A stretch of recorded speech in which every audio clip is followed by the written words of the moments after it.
गे जानी अपाची से हम सावन में जेबे देवघर, हम सावन में जेबे देवघर। गे जानी अपाची से हम सावन में जेबे देवघर। गे जानी अपाची से दुगो गंजी गेरुआ कामर, दुगो गंजी गेरुआ कामर मंगाई लेबै चाची से।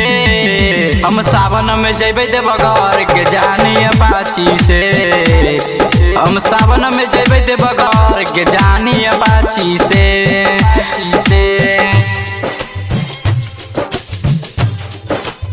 सावन में जेबे देवघर।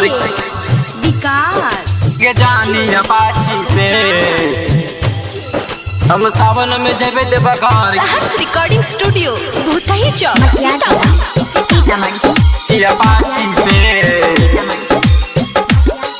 हम सावन में जेबे देवघर। सुल्तानगंज में जाई के पहले जल भरबै गे, दिल लगाई के बाबा के हम पूजा करबै गे, पूजा करबै गे। सुल्तानगंज में जाई के पहले जल भरबै गे, दिल लगाई के बाबा के हम पूजा करबै गे। इसलिए भाई बांग धतूर भोले बाबा के खातिर दुख सुख बतलैबै हम झुकाई के सिर। ढारैले जल लाइन में लगबै गाड़ी गे।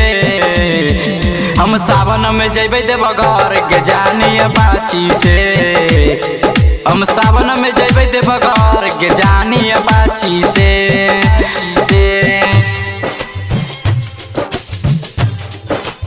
सावन में जेबे देवघर।